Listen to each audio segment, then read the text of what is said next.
कौन सी साइड से आए थे? कौन सी साइड से आए थे? फिर आए तो तुम खड़े थे, रोड के ऊपर खड़े थे। जाती थी घर को, वो कार से उतर के रेस करा गाड़ी में। वो बाइक में आए, तुम्हारे पास खड़े हुए, तुम उनका चेहरा पहचान सकते हो? नहीं, रुमाल बांधे थे। वो रुमाल बांधे हुए थे। कौन सा बाइक मालूम है? बाइक का कौन सा बाइक, क्या कलर क्या है, कुछ मालूम नहीं है ना? रुमाल बांधे हुए थे। सच बोल रही हो तुम? तो कैसे, जैसे मैं बांधी हुई हूँ वैसे?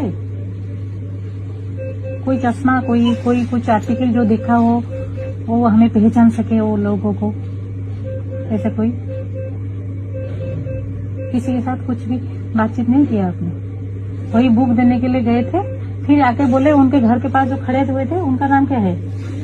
उनके घर के पास जहाँ तुम किरोसिन डाला, किरोसिन तुम डाला ना, जंगल में डाला।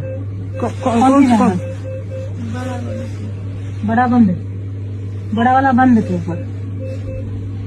तो उसे रुमाल आपके मुंह पे डाला, ये कैसे? आप बेहोश कैसे हो गए? रुमाल में रुमाल में